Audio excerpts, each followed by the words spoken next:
Harper Audio presents The Goodbye Summer, written by Patricia Gaffney, read by Jan Maxwell.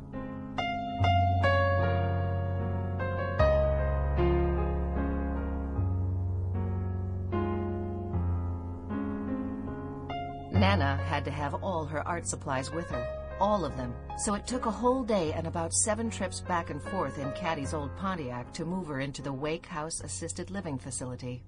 "Wish I could help," Nana would say every time Caddy staggered into her sunny, spacious second-floor room with a box of engraving tools or an armload of canvases.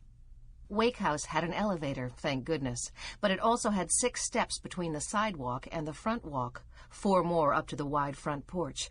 By late afternoon, Caddy was on her last legs. "Go home," Nana told her. "Put your feet up. Have a drink." She sat up straight in her wheelchair. "Do they serve booze here? We never even asked." Caddy blew a damp fall of hair out of her eyes.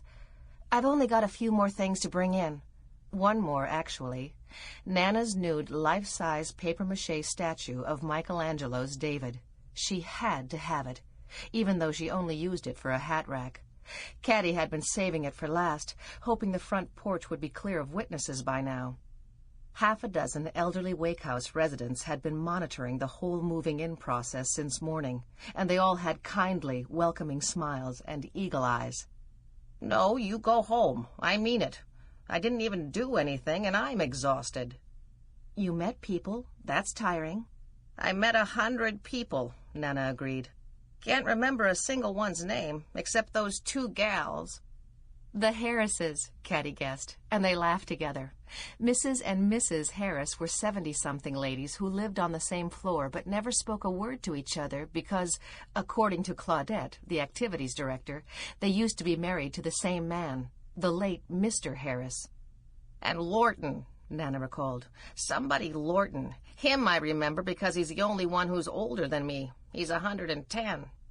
"I've seen lots of people who look much older than you." Nana grunted, blinking drowsily. Her eyes looked clear gray, almost transparent in the glare of late afternoon sun. "Wouldn't this be a good place to set up your easel? In front of these pretty doors?" There were lovely old French doors leading to a tiny balcony over the front yard and Calvert Street. "I bet the light's perfect here practically all day." "Quit talking. I'm trying to doze off." "Oh, okay. I'll come and get you around 6 then. Brenda said that's when people start to gather in the blue parlor before dinner, a little get-together every night." "No, thank you. I want to go down on my own steam, eat dinner, and go to bed." "Well, I wasn't going to stay for dinner, just the little get-together. To help, you know, sort of get you settled." "I don't need any help." "But it's your first night, and I thought I'd slip out right before the meal."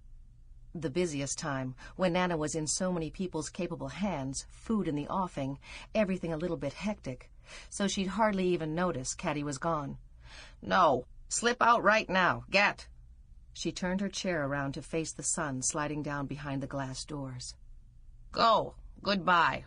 Do something crazy while I'm out of the way. Go wild. Kick your heels while you've got the chance." She dropped skeptical eyes to Caddy's shoes, sensible black flats. "Try, anyway." "I love you, Nan." "Likewise. Oh, and another thing, don't miss me. That's an order." "Don't miss you," she laughed, but her grandmother wasn't smiling. "Sorry," Caddy said softly. "That I can't promise." She blew Nana a kiss and backed out of the room. The entrance hall, like the rest of Wake House, was a sort of good-natured jumble of grand and gone to seed. It had flocked peony wallpaper, blackish shoulder-high wainscoting, and a chandelier looming over everything like a big dusty bunch of grapes. More lights and sconces lined the walls above brown-painted benches that looked like church pews. Pocket doors on either side led to identical parlors called the Red Room and the Blue Room. You went into the Blue Room for arts and crafts, exercise class, bridge, house meetings, things like that. The Red Room was the formal parlor.